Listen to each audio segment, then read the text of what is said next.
Yo, every Wednesday night, you better tune in tight at 7 p.m. CST. We bring in that insight. Halas Hall Report, best podcast in the game. Stats and facts, you'll remember the name. Host Ken Dub got the knowledge on lock. Co-host Woody the Bear fan, talking all that talk. 3 Bear fans chilling, opinions on the side. We're here for the love, riding that Bear pride. Halas Hall, we break it down right. Join us on the journey from day to night. Blue and orange army taking over the scene. 2025's the year, know what we mean. Bear fans unite, it's our time to rise. Sunday mornings, pre-game vibes in the skies. Lions think they're fierce with Dan Campbell's call, but all that greed ain't gonna help them at all. Same old story, we know how it goes. They just can't compete, everybody knows. Minnesota Vikings always talking smack, but when it's game day, they ain't got the knack. Sitting on the couch while we're making a stand. Over here in Chi-Town, we're the best in the land. Halas Hall, we break it down right. Join us on the journey from day to night. Blue and orange army taking over the scene. 2025's the year, know what we mean. Bear fans unite, it's our time to rise. Sunday mornings, pre-game vibes in the skies. Packer fans yell blow pack blow, but can't see the truth. We're stealing the show. Rivalry heated, but we stay real cool. Halas Hall Report, yeah, that's the rule. With every episode, we build that hype. Stats and team news, we got the right type. Fan base strong, we ain't looking back. 2025, it's a winning attack. So gather round fans, put your hands in the air. Every Wednesday night, we're breathing that bear. Join the revolution, watch the magic unfold. Halas Hall Report, we're breaking the mold. Halas Hall, we break it down right. Join us on the journey from day to night. Blue and orange army taking over the scene. 2025's the year, know what we mean. Bear fans unite, it's our time to rise. Sunday mornings, pre-game vibes in the sky. So mark your calendars, don't miss a beat. Every Wednesday night, Halas Hall can't be beat. Stats, facts, team news on deck. Halas Hall Report, what did you expect? 2025, the Bears are here to stay. Blue and orange in the north, leading the way. Hey, good morning. Welcome to another Sunday edition of Halas Hall Report. For here, God, July 13th already. They're getting ready to report. Of course, we got Woody, who has no opinion about anything at all, unless it's Green Bay, Penn State, the Eagles, maybe the Big Ten. The Big Ten. Big Ten. Yeah. Anything Philadelphia, Pennsylvania, some women, some TV channels. Yeah. And then, of course, Broski. How you doing this morning, Broski? Doing well. How about yourself, Ken? Oh, it's chaos over here. I got family over, so I'm getting this is my hour of, I get to relax before the craziness starts back up. But whose side of the family, Ken? My wife's side. I don't see much of my side of the family. No, actually, I see more of my wife's family than I do my own, and they're great, actually. So I have no complaints about my in-laws, my brother-in-law, mother-in-law, father-in-law, sister-in-law, any of them. They're all great. So I see them more than I see my family. So okay, it's all good. Hey, we actually have some actual football news this weekend. Are you ready to hear our opinion on that, Ken? Yeah, I am. So what do you guys think of Poles being extended through 2029? So his contract now matches that of Ben Johnson. Woody, you don't have an opinion, so I'll start with you. So, Ken, I'm going to ask you. You asked me a question. I'm going to answer that upon it asking another. Uh-oh. Ever since you got brought in, you have a 15-36 record. No playoff appearances, no division championships. Like he said, he's going to own the North, and you give him an extension. What do you think of that? I think the extension is primarily based off personnel he's brought into the organization, because when it comes down to the coaching side of it, technically he signed the Eberflus contract, but for that coaching hire. Okay, remember, we're looking for a GM and a head coach at the same time. They hired Poles, and a day and a half later, they hired Eberflus. So basically, they said, hey, Here's the new job. Congratulations. Sign your contract. Here's 3 people to choose from. Make one the head coach. That was it. He wasn't a part of the head coach process, and that's the piece that I think Chicago's missing. Personnel, we've got players. We've got tons of talent.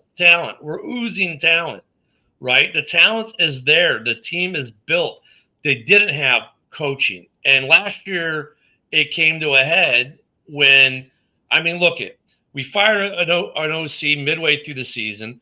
DJ Moore does something that just shocked all of us walking off the field was at the Arizona game because he was just so fed up. Then we do something we haven't done in 105 years of Chicago Bears football, fire a head coach during the season. And then we go with the interim deal. And now he actually got to hire a coach. So his contract being married to that of the coach he hired doesn't surprise me. And I think the extension in his part is based off the players and the talent that he's brought in the building. Well, to answer your question now, I see it differently. I don't like it at all. Yes, he brought in talent, and now all of a sudden he brought in all these coaches, which Ben Johnson helped out bringing his own coaches in. Which is right. I think it's a desperate move. I think Ryan Poles was on his last lick. So that's why I'm thinking that I don't like it, but that's just me. Woody, let me ask you this then before we get to Broski. Every GM has players that don't work out, granted, right? But, every GM that gets to be around a bit usually gets to hire a head coach. We know that the head coaches usually deal with their OCs, their DCs, their line coaches, their receiver coaches, blah, blah, blah. So why is it desperate to extend him out to a contract that now matches the head coach he actually hired finally himself? Like, now he is responsible for this coach. He wasn't really responsible for Eberflus. Now he's responsible for this coach. And there were also reports last year he wanted to fire Eberflus before the season even started.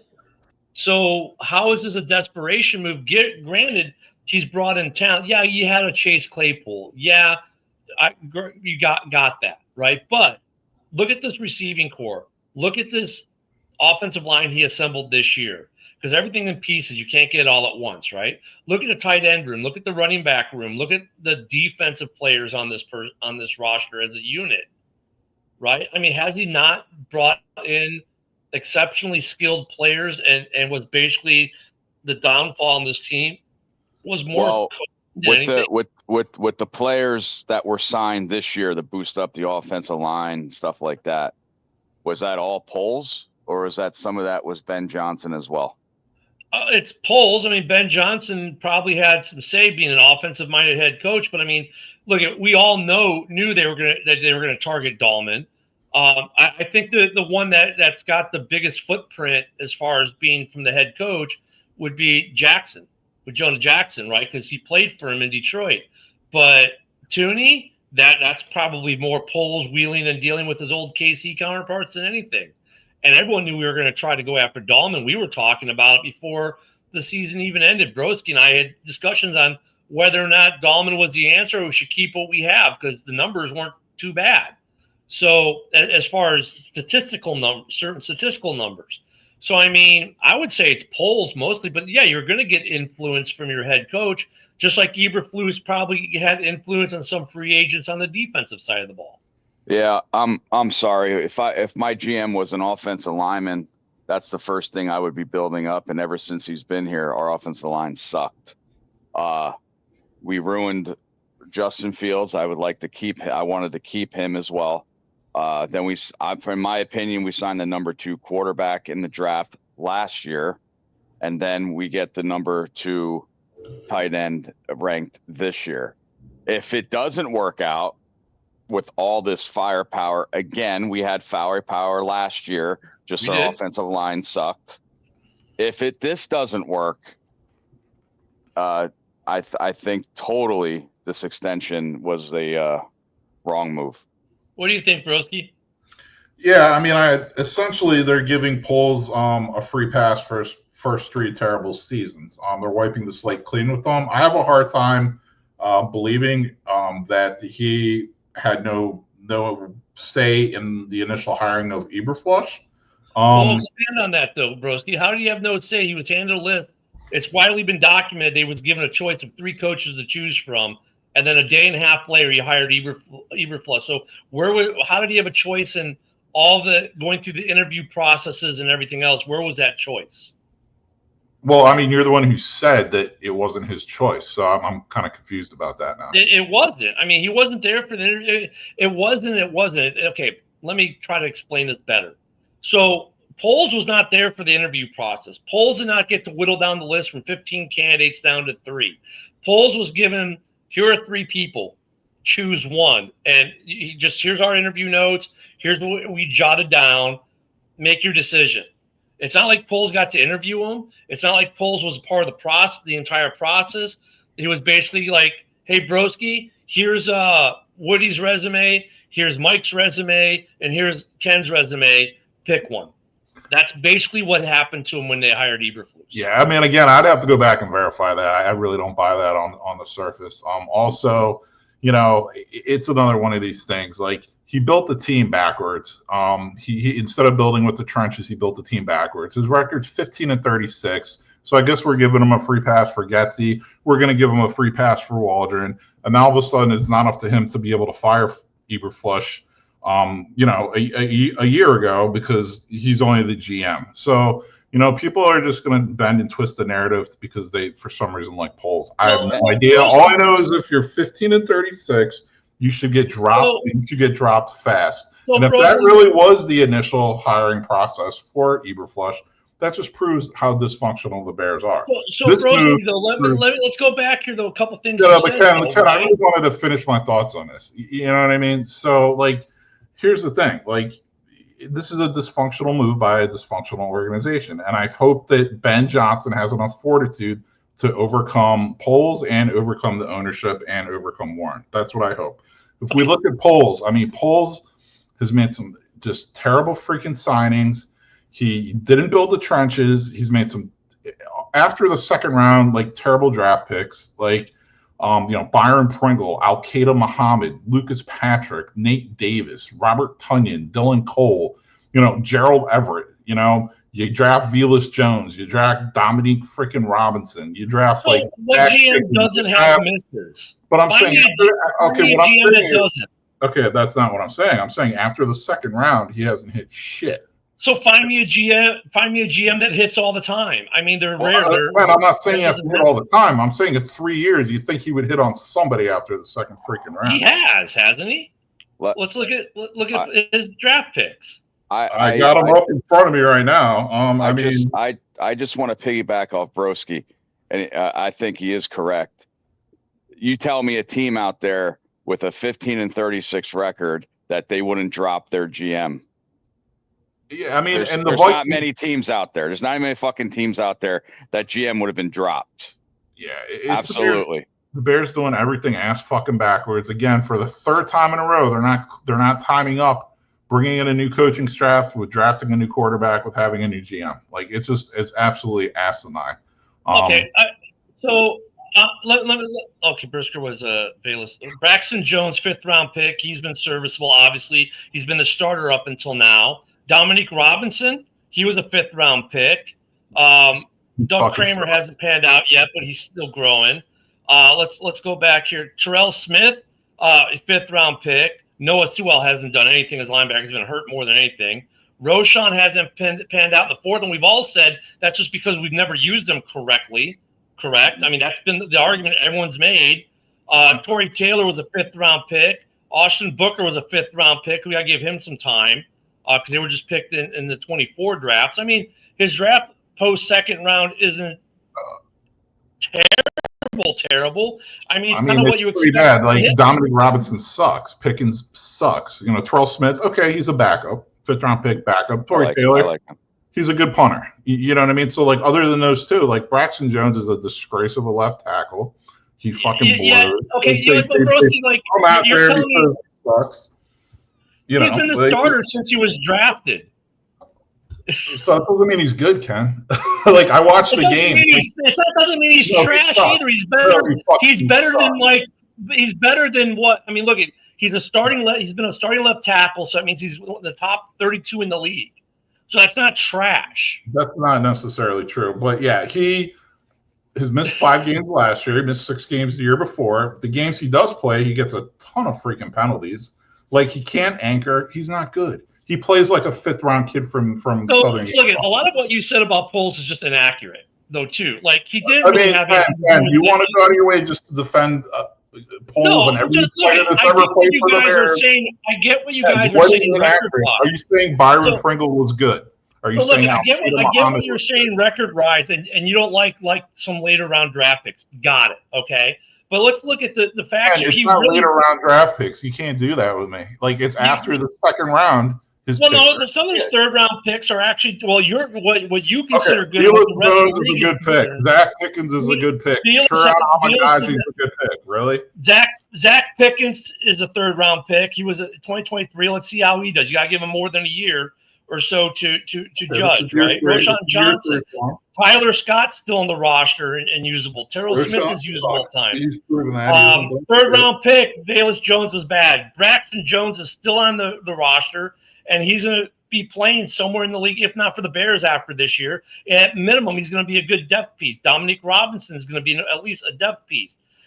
So, I mean, these guys, look at the hit rate.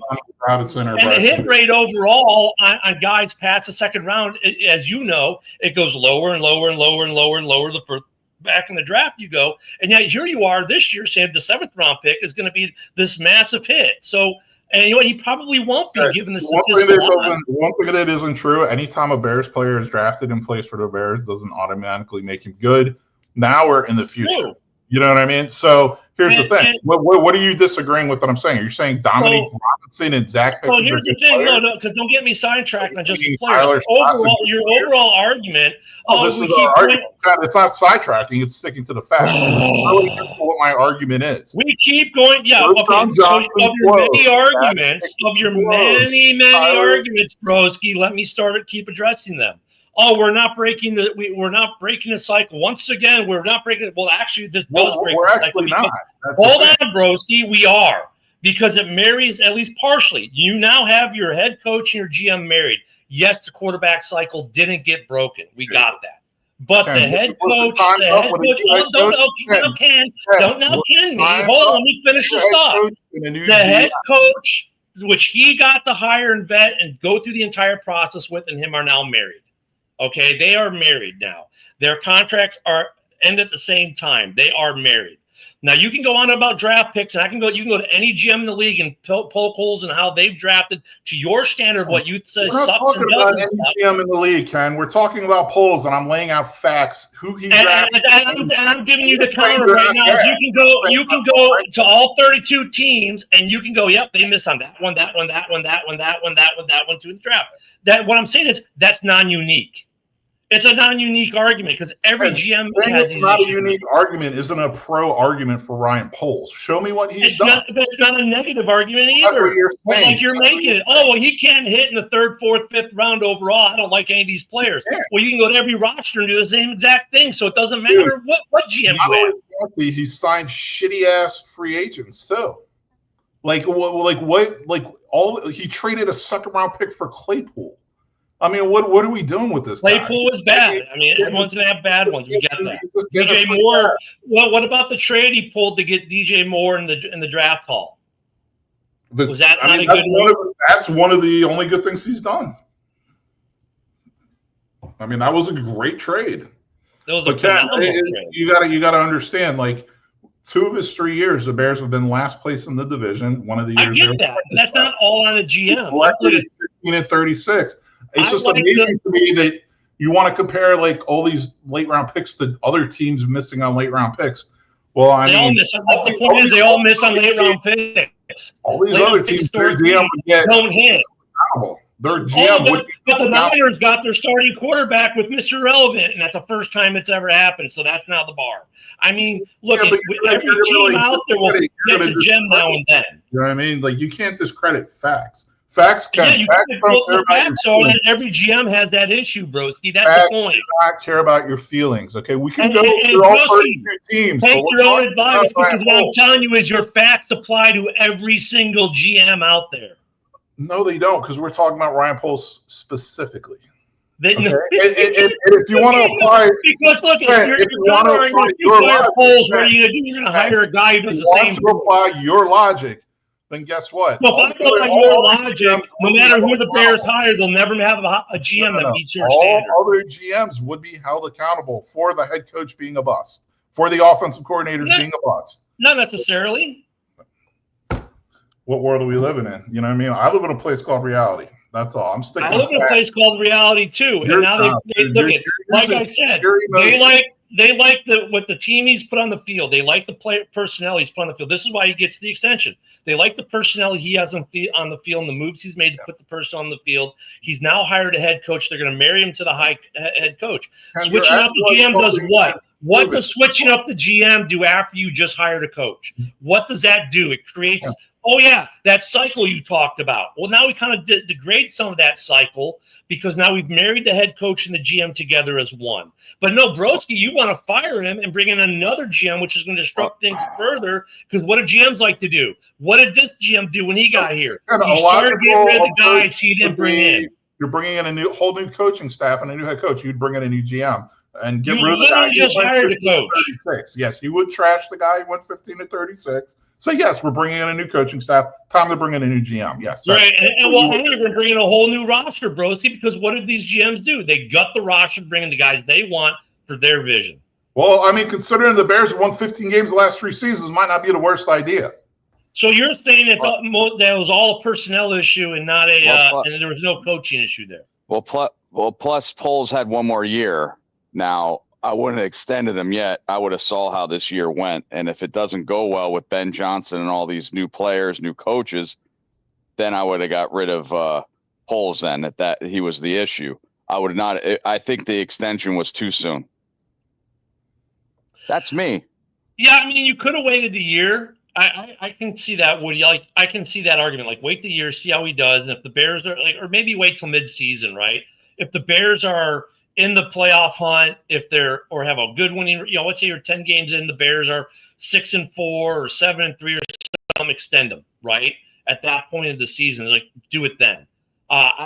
Doing it now, the only thing it does now is like now you marry up your head coach with your GM, right? And if you fire the GM now, then great. Now you fire him at the end of the season. Well, there goes Ben Johnson. There goes this roster. Everything goes to reset. Let's blow it all up and rebuild.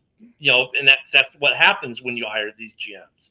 So the personnel he's brought in the building, I don't think any of us are going, man, our starting lineup is absolute trash, worse than the NFL. In fact, we were all scratching our heads going, why the hell are we winning games last year? And it came down to coaching. And he wanted to fire him. And that's more of an indictment on Kevin Warren, broski, which I'm surprised you didn't go that route because you hate how Warren stopped us from getting Harbaugh, right? So if Poles gets his wish last year and tells Warren to shove it where the sun don't shine, maybe Harbaugh was the coach last year, right? But no, the ownership and Warren said, nope, we're going to keep him for one more year, blah, blah, blah. Great defense. Okay, fine, whatever. And by mid-year, they're doing something they've never done in the history of the team, and Poles finally wins out and fires his ass. And head coaches have always hired their offensive and defensive coordinators. That's also how it works in the NFL. Very rarely are the GMs the ones doing that. It's usually always the head coaches. I'm trying to think of times when GMs have fired OCs and DCs against the head coach's wishes. And I can't think of any off the top of my head. I mean, the rumor was that, the Bears wouldn't interview Harbaugh because of a rift with Warren. Is that proven? No, but nope. Who was the GM? Poles. Ultimately, Poles didn't have the ultimate say, right? He has a boss he reports to, and there was much controversy about that because he was like, well, "Wait a minute! I thought I just reported to one person. Now I'm reporting to two. What's going on with this?" And there was thoughts that maybe Poles might leave. Remember last year there were all the clickbait articles. Poles may leave because he's not what it was when he signed. Now he's got to answer to Warren, and Warren, maybe doesn't like Harbaugh and then makes him keep Eberflus and this, that, and the other. Well, he finally got his wish and got rid of all them. Well, not Warren. Warren is still there, but he got rid of the coaches. And now he got to go through a hiring process where he got to hire his coach, and his coach got to bring in his guys. So now these are Poles' players, Poles' coaches. This is all on him now. Before, he had an out argument, and it was a legitimate argument. Eberflus was never his guy. He was one of three that he had to choose from. I mean, look at the hiring time. Poles is hired like on a Tuesday or something like that, and then like on Thursday they're introducing Eberflus. How are you going to tell me he went through the entire interview process with Poles, where Poles got to interview all these coaches to make a determination, like, you know, go through an entire hiring process to hire a head coach? He was given a short list of 3 people that was done by the committee and said, here, pick one. But we really like this guy. Well, we don't know yet. I'm not mad with them. Yeah. So you're saying it wasn't his choice on the initial hire, and it also wasn't his choice on the last round of hires, like, or possible hires 2 years ago when Harbaugh said he wanted to coach the Bears. That if the team president blocks it, what's he going to do about it? Yeah, what's he going to do about it? Which goes into the next thing I kind of wanted to touch on, that I didn't. That, like, honestly, like, everyone should get this fucking entire office. This team needs to get sold. Warren needs to get canned. Poles needed to get canned. None of it has happened yet, and in fact, they've given Poles an extension. So now he's going to have to step out of his junior GM role. I guess he was wearing the title, but he really wasn't 100% fully. Every GM has that issue, broski. Every GM, some worse than others. I mean, that's one specific move where he was told, no, we're keeping Eberflus. But when it's come to players, that's been his choice. You know, they haven't said, you will draft this, you will do that. No, when it came to the coach, they said, no, you're going to keep Eberflus. He got to be the one who decided to pull the trigger and trade Justin and draft Caleb. He's chosen the draft picks. He's chosen to make the player personnel moves he's made. The only thing that we have heard of, at least, that he was told no on was firing Eberflus. And here we are, one winning season in the last 11. So Ken, my question, Ken, is what if just say if the Bears go win 5-6 games this year? What about it? If also comes with what you know, how is it? What are the circumstances of which they're not winning? Is it injuries? Are they losing one play games? You know, how are they losing? It becomes part of it. But if they only win 5 games, I would say it's pretty bleak for him, especially if the players aren't. If the coaching's there and now it's a player issue, then you reverse it. It's like, well, now it's more on Poles. But that, you know, look at a first season with a first time head coach. We all would like to see 8 to 10 wins, right? That would be we want. If we only see 5 wins, there's issues, and we need to even look at, is Ben Johnson worth keeping? Maybe they fired Ben Johnson and Ryan Poles after the season, if that's the case, right? But I mean, we have to play this season first. But we've been bitching about coaching for like the last year and change, and now he finally gets to have his guy. And instead of bringing in another, you know, getting rid of this GM to bring in another one, which would just turn everything upside down again, they extend him to marry him to somewhat break the cycle. Because let's just say let's say they can break the cycle with Caleb actually at quarterback. And Caleb now makes it in Chicago past his rookie deal. And that cycle is broken, right? Then we'll have completely broken the cycle with Ben and Poles if they are successful as a tandem. And now you've got this trio, and you've broken the cycle. That possibility is there right now. If you fire Poles, you just let that cycle, keep that cycle in perpetual motion again. Yeah. And then the question is, who do we replace Poles with? We don't know that. But I'm thinking that we should have at least waited to this year to see how this new coaching staff with these new players and all in set, and then extend Poles. Now, if we go another 5 wins, 6 win season, not in the playoffs, last place again with the players that we have and stuff like that, I'm thinking that extension was a bad move. I think it was too soon. So I mean, it's hard. I mean, I get some of Broski's arguments, I do, but then when I look at his arguments though too, like, you know, on later rounds and cross apply that to all GMs, I mean, dude, that's kind of common. He's kind of common in that regard. Now, he does have a better hit rate in first and second rounders than a lot of his counterparts. His third round and beyond is about average to maybe, I'll even give it maybe a little below average. We'll see how some of these guys pan out over the next 2 or 3 years still. But we're not talking about other teams. Like, you keep wanting to compare to other teams. Like, you don't get great because you want to be like teams that have suck. to compare, you know what I mean? Like, you have to compare against your. What you're saying is it's okay that Poles picks suck because other teams draft sucky players. No, look at if everyone is sucking, then they're all the same, right? I get that. But I get where you're coming from. I guess the first thing in reality, broski, you have to compare a little bit. You have to compare and say, like, how are other GMs doing compared to my GM? How's my GM excelling compared to other GMs? How's my GM failing compared to other GMs? So that's what I'm saying. Well, let's do that. But when I say that, you say, "Oh, no," because we're only talking about Poles compared to other GMs, right? There's other GMs that make good late round picks. There's other teams that win. And they don't. There's other organizations that are run well. And they're not hitting on their first. I mean, what are we Brad comparing? Holmes. I'll take Holmes. I'll compare to Brad Holmes. Let's compare him to the kid let's compare him to the kid in the guy in Minnesota who came in as GM the same year as Poles. He's 34 and 17 in 3 years. Little difference there. 34 and 17 as opposed to 15 and 36. What are we doing? Well, coaching matters too. What, the GM doesn't coach a team, the GM doesn't design the offense, doesn't design. But according to you, the GM doesn't have to stay here in Chicago on picking the coaches either. So, well, he did now. This is his coach, so marry him to his coach. That's what you've done. Look, here's the thing, right, where I kind of chuckle, because everyone always makes the argument is. Hold on, broski. Everyone always makes the argument you've got to marry the coach to the quarterback they drafted, right? When, like, the whole thing for getting rid of Fields last year. Well, Fields wasn't Eberflus's guy, and you've got to let him have his guy. Okay, so that happened. Well, this is Poles' coach. He got his guy. Marry him, and they did that. So why are we bitching about the fact that we're doing what we've always asked these guys to do, marry them up to their choices? We just did that. We married Poles to Ben Johnson. If Ben Johnson fails, Poles fails, and he's gone. They didn't do it with Eberflus, and I think that was warranted not to do it with Eberflus because he wasn't a part of that process. He wasn't part of all the vetting. He might have not picked any of the 3 guys that they had if he was in charge of it, right? Maybe Harbaugh would have been the coach because Harbaugh was available back then too, or flirting with it.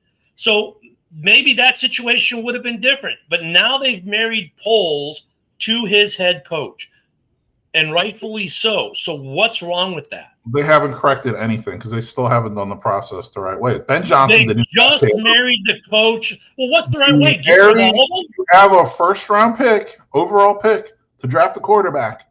That's when you clean out. So, broski, what you want then? They could have canned Poles, canned Eberflus, and brought the new quarterback. Let me clarify, broski. Brought the new GM in and drafted the quarterback. Broski, what you're saying is get rid of Caleb, get rid of Ben, get rid of Poles, and start over that way. And what you're saying is let's forget the first 3 years, and they timed up Poles and Ben Johnson's contract, even though Poles was 15 and 36. Oh, that's great. We're good now. Go for it. And I'm you're not also saying that all these stop, broski, because you're putting words in my mouth. I'm not saying that's great. I'm saying, but broski, I'm not saying the record is great. That's why they kept him. Not once have I ever fucking said that. Not once. Not one freaking time. So don't marry me to that argument. I never said no.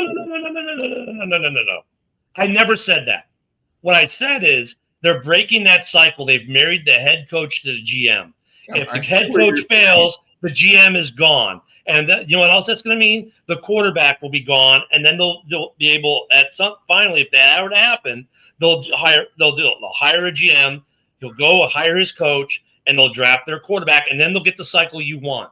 But all I'm saying is they've married the head coach to the GM, breaking that piece of the cycle. I never said 15 whatever record, that's great. Forget about that. So no, I never said that. I said this is what they've done. And that is, in fact, what they have done. That's a fact. That's not feelings. It's fact. And what you're not realizing is you're saying, okay, the GM and the coach are timed up now. How it's really supposed to work is new coaching staff, new GM come in. Oh, we have our draft pick. Oh, let's all really. Where's that written, broski? Time it up. Where's it well, written? They could have done it. This is the third time in a row they could have done it that they haven't done it. And guess what? The last 2 times it sure didn't work out. So, well, you know what? Bears fans, forget about it. Everyone go home. The season's over. Broski has spoken. The Bears are going to suck because we got Foles in the GM with our new head coach who didn't draft the quarterback. Therefore, the Bears have no chance because they've done everything wrong. That's what people say when they're getting smoked in an argument like you are now. I'm not getting smoked by shit. Because, broski, here's what you're failing to understand. Fantasy land, dude. No, you're fantasy land, broski. You're like, they built it the wrong way because they've got the personnel and they got the quarterback too early, and now they hired a head coach, but the GM, dude, there's no way you have to build the team. You just have to build the team. Period. It doesn't matter how you build it, just build it. There's no right or wrong way. The personnel's not proven anything yet. What have they proven?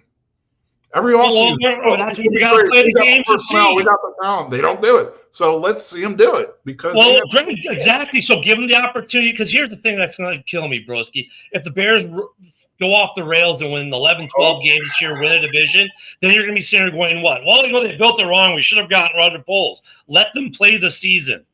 The only thing with the whole Poles argument I'm making is that I'm okay with it because they've married him to the coach, breaking that piece of the cycle. If Ben Johnson doesn't work out and they go to fire him, they're going to fire Poles too. They're married now. They're joined at the hip. There's no more dislocation. They're set together. If one fails, they both fails. They're both gone. And now we'll get a coach GM tandem at the same time, possibly a quarterback at the same time. If that were to happen, and then that would make you happy because then they'd be building it the right way.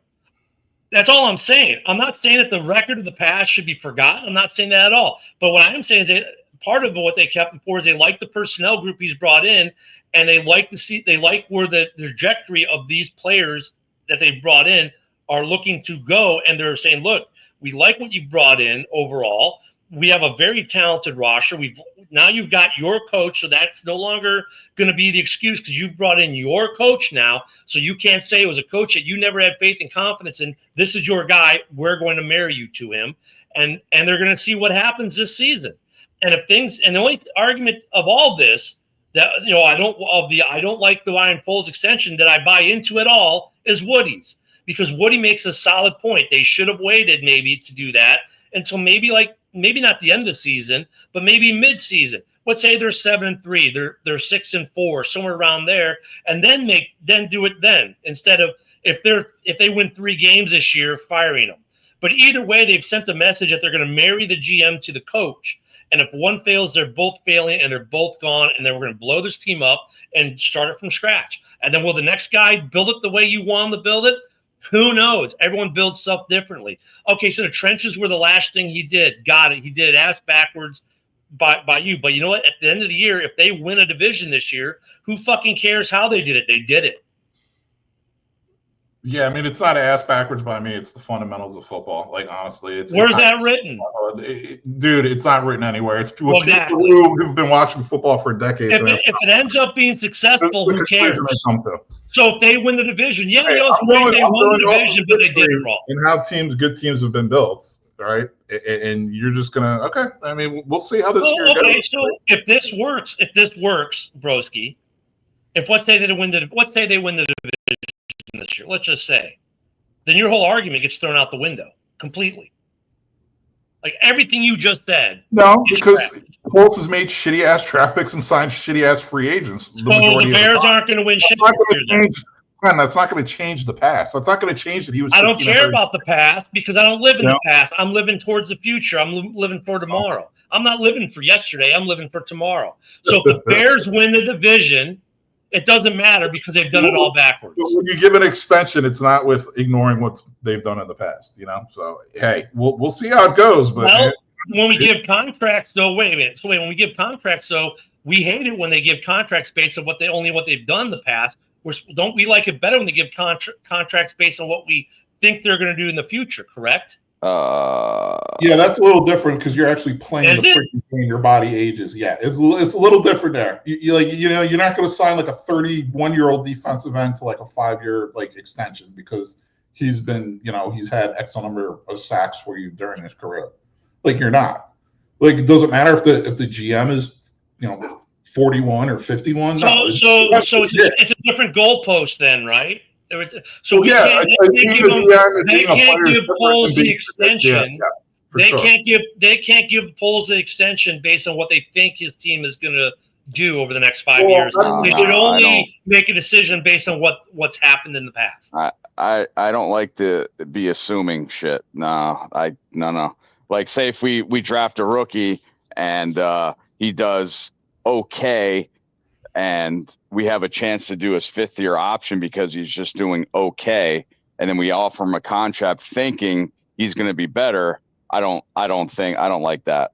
I just like these second-round picks that haven't signed yet about this guaranteed. You haven't proven yourself yet, and you want this guaranteed money.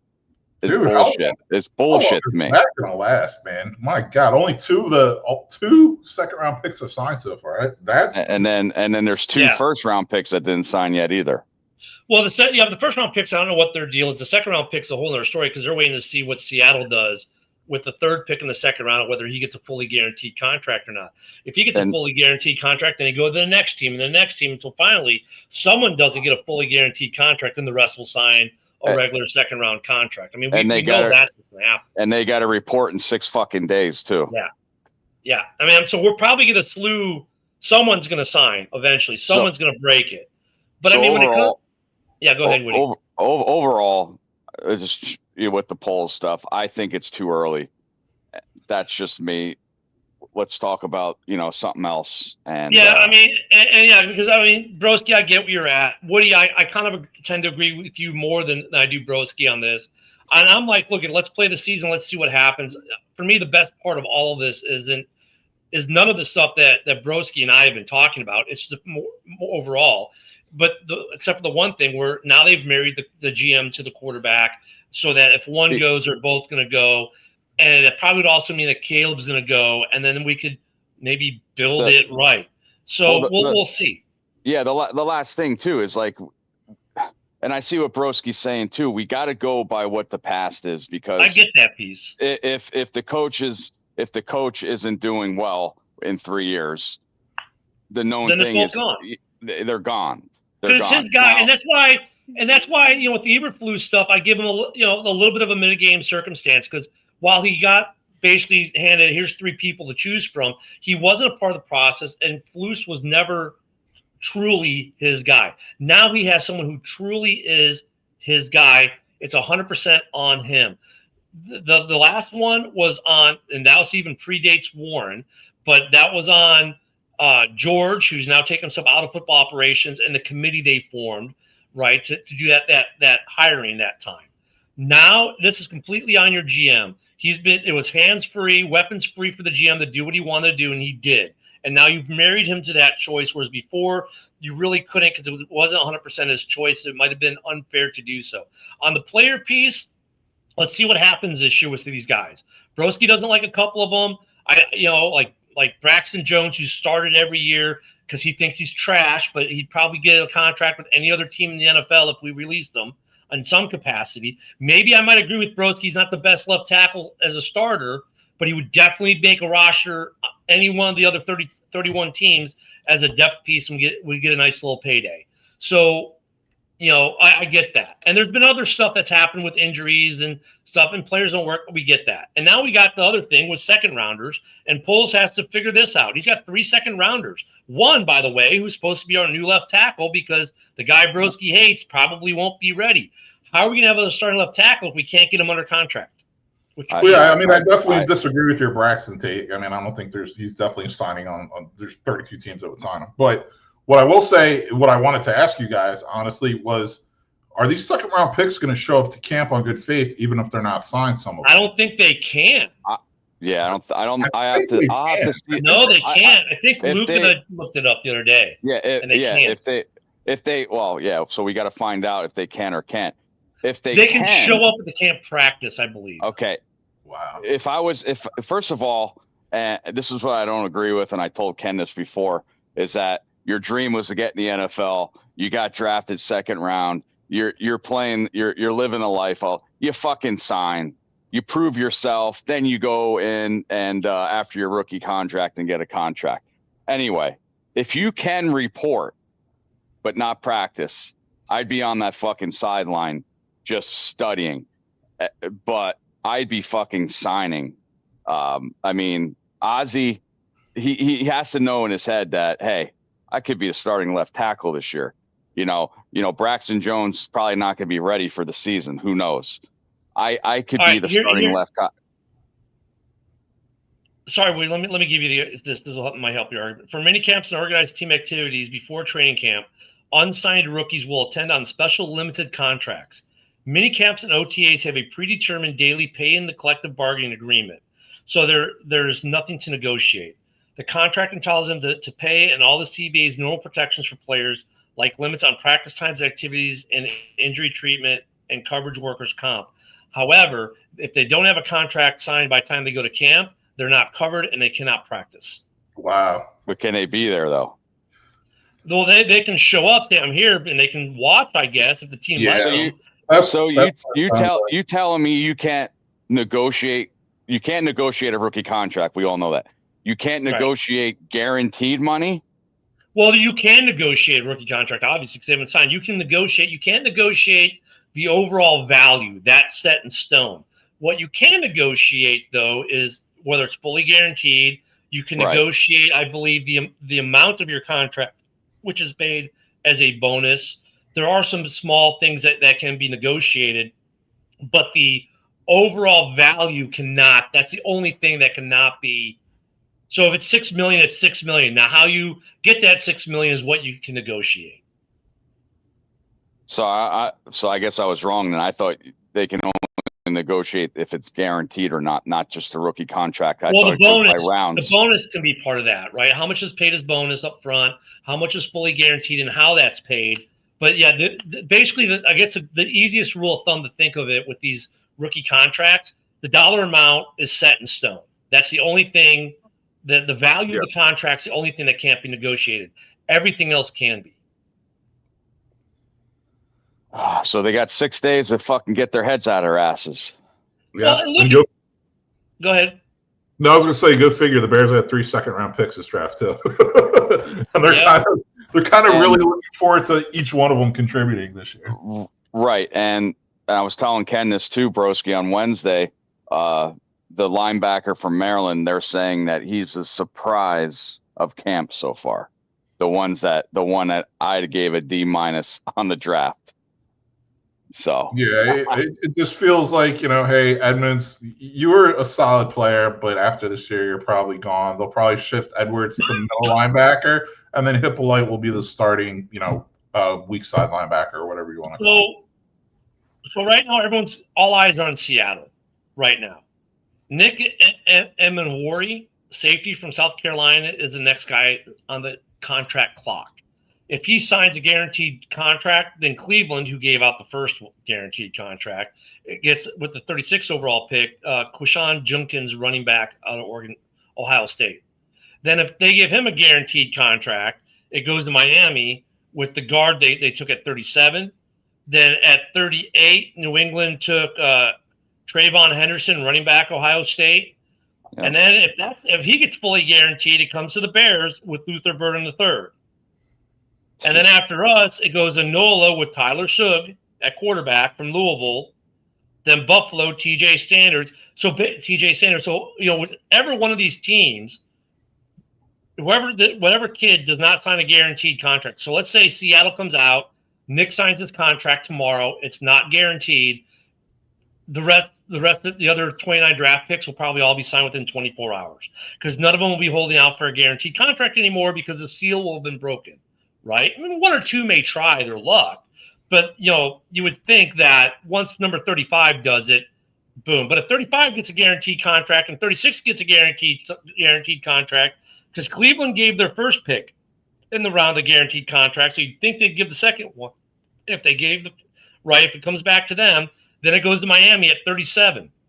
Basically, with the second round picks, whoever doesn't get the guaranteed contract, everyone behind them should be signed probably within 24 hours. ridiculous. Everybody else is signed but the second rounders and 2 first rounders. Well, yeah, when I did the breakout a week or so ago, when we first started talking about this, there were 40 unsigned, and of the 40, like 30 were second round picks. All the fourth, fifth, sixth, seventh rounders, I think, were picked. So all the fourth rounders, I thought was just fifth, sixth, and seventh.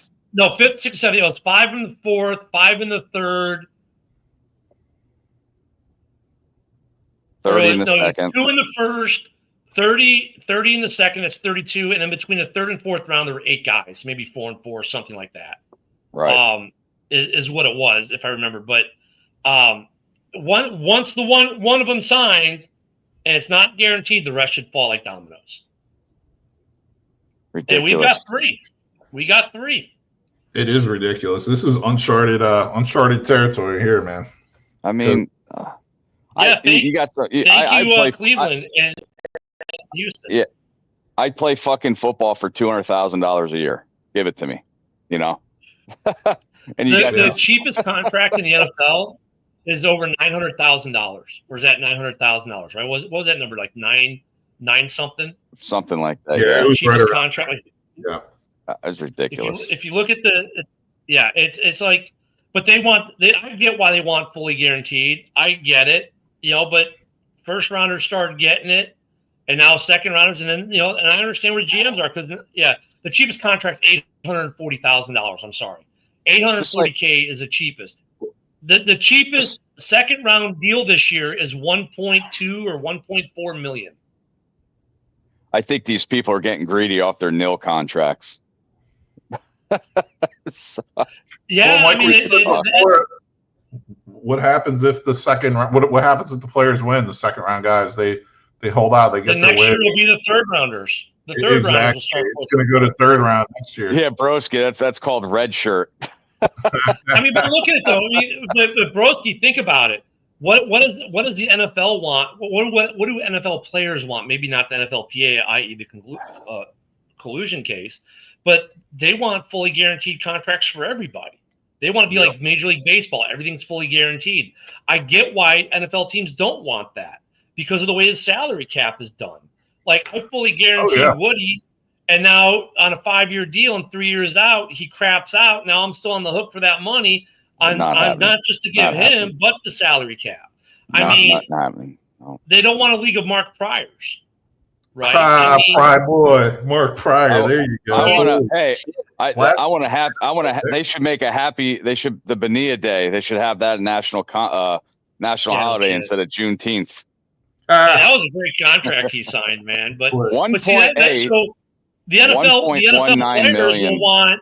Could you imagine though if they get rounds 1 through 7 fully guaranteed and players are all fully guaranteed all the time? What a mess it's going to be for teams. Because the crash rate or the hit rate, whichever way you want to look at it, on draft picks is always been bad. First round is a 50-50 proposition. And then you go second, third, fourth, fifth, and it gets worse and worse and worse. The hit rate for a 10-year period in the early 2000, like 2001 and 2011, was literally 0%. Yeah, and I totally see like both sides to this one because honestly, from a business perspective, from each viewpoint, like it makes sense. From the player's standpoint, we want a guaranteed contract. Don't blame me. You're playing a gladiator sport. From the owner's standpoint, though, it's like we don't want to give away guaranteed freaking contracts like that to every single round for obvious reasons. You're a 7th round pick and you're going to make $840,000 at a minimum this year. Maybe you get 2 years. So in 2 years you make 1.6 of that 1.6 after agents, taxes, and everything else. Maybe you've taken home $1 million in 2 years, and now you got to go join the civilian workforce. And let's face it, being a 7th rounder, you don't have a lot of wear and tear in your body because you probably didn't get much game time. It was probably mostly just practice field time, right, and stuff like that. Dude, you did good for your first 2 years out of college. Find your college classmates who got a 4-year degree and went to the workforce that had anything close to $1 million in a bank account or made $1 million of take home in their first 2 years of post-college life. Yeah. You know what I'm saying? Yeah, I know what you're saying. I'm just curious to see how this plays out. Honestly, this is just what do you think? What do you think all the GMs are thinking? Oh man, these kids are holding out now. Imagine if when they would give them their 5th year option, want to give them an extension.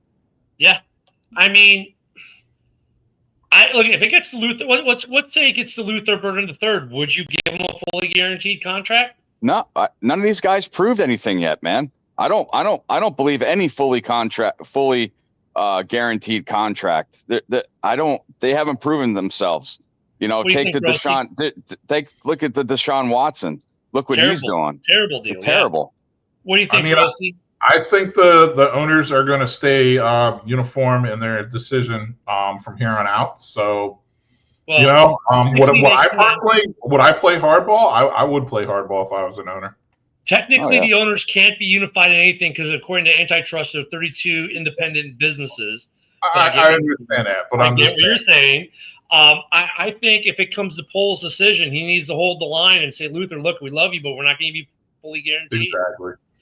And here's the other thing about Poles, where I think Poles can get away with that, and Luther would sign. And I didn't mention this. We were talking about the Poles extension, but Poles has a good reputation amongst the players of taking care of players, like he did with DJ Moore, like he did with Fields when he traded Fields. He took care of Fields. He took less in compensation for the team to take care of the player, and because the player wanted to go to Pittsburgh. So I think his reputation helps him if it gets to Luther Burden III, and he says, "Look, I'm not going to be fully guaranteed, but I'm going to take care of you." And I think Luther would buy into that based off what he's done with other players on this roster. So that's a plus for Poles there. And I think if it gets to that, I don't think Luther gets a fully guaranteed contract. I think Poles ends it if it gets that far. I do, and I think he can get away with it because of the reputation he has with players of taking care of players. Yeah, I'm not saying that's a reason why we should have extended him, but I think that's how if it gets to Poles, why Bears won't have to give Burden or anyone else a fully guaranteed contract in the second round. I'm worried about Ozzie because he could be starting right off the bat. Luther, slot receiver, but Ozzie be starting right off the bat too. Yeah, with Braxton Jones may not be ready before season. He could be starting, and who else? Karan, if he holds out. Well, Karan's not holding out. Karan is no. Karan will be fill right in. Yeah, he in his second year. Yeah, I mean, you hope that he takes a step forward this year after his rookie year. Linemen are weird when it comes to rookies or young linemen. Some rookies come in and they're good off the bat, like Wright. But most take 2 or 3 years a season to get right on the line. And Karen's a smart player. We know he's a smart dude. He went to an Ivy League school. We know he's a smart guy. The questions with him is going to be, can he make the progression and be a better lineman this year? And can he get to that point where he could be a spot starting left tackle or a key contributor to the offensive line in some way? And that, I don't know if we find that answer out this year. It might take another year or two. Don't worry, Caleb. I got your back. Whatever. Fucking douchebag. Keep your mouth shut. Left tackle. We're going to sign you up with. No Dude, fucking. Man, find me an NFL player that doesn't have that kind of attitude, though. They all got that attitude. I mean, they all do. There's no player in the team that says, well, you're going to be starting tackle of this game. What are you going to say? Oh, I think I might be okay. No, they're all going to say shit like that. Yeah, but you keep your mouth shut. That's a promise that, just like Poles says, we're going to be kings of the. Just like Poles says, we're going to be king of the North now. So yeah, just keep your mouth shut. Yeah, I mean, I get you. Yeah, don't make promises you can't keep. With Poles, I mean, I get why you said that because that's what Lovie Smith said, and you do that to appease the fan base. Some, who knows? Maybe this is the year they take the North and never look back, and then he can say, "See, I told you." But I get it. I'm with you. I totally agree with that. Like, dude, if you can't cash this check now, don't say it. Yep. Like Poles would have been much better off said, our goal is to at some point to take the North and never give it back. And yeah, the fans will give him all kinds of shit for saying that at that point because why you say at some point? But the inverse is now we're all saying, well, I thought you were taking the North and never giving it back. He would have been better suited to say it the other way. But it's one of those like you're damned if you do, damned if you don't. If you the way you say it, like you said, maybe just go, don't say anything. But if you don't say anything, what? You're not confident that you can do. It's these guys. There's always a catch-22 with it. There's always a catch-22. So let's see what happens this week. Hopefully by Wednesday night show, we will have some signings, some good fire today on the pulsing. Yeah, Broski and I don't always get along, but we get along more than we don't. So that's all that matters. Broski and I will have fun watching. It's not getting along. It's a discussion. You know what I mean? It's a discussion. Yeah, and Woody got to be the arbitrator today, which is unusual. Usually I get to be the arbitrator. I'm usually Big Ten. Yeah. Everyone, enjoy your weekend this fine Sunday. Get some pool time. We'll see you back here Wednesday, and also don't forget to catch Broski and myself. And sometimes we get a Woody in the morning show on the morning show, 10 a.m. Central, Monday through Friday. Everyone have a great one and bear down. Later, guys.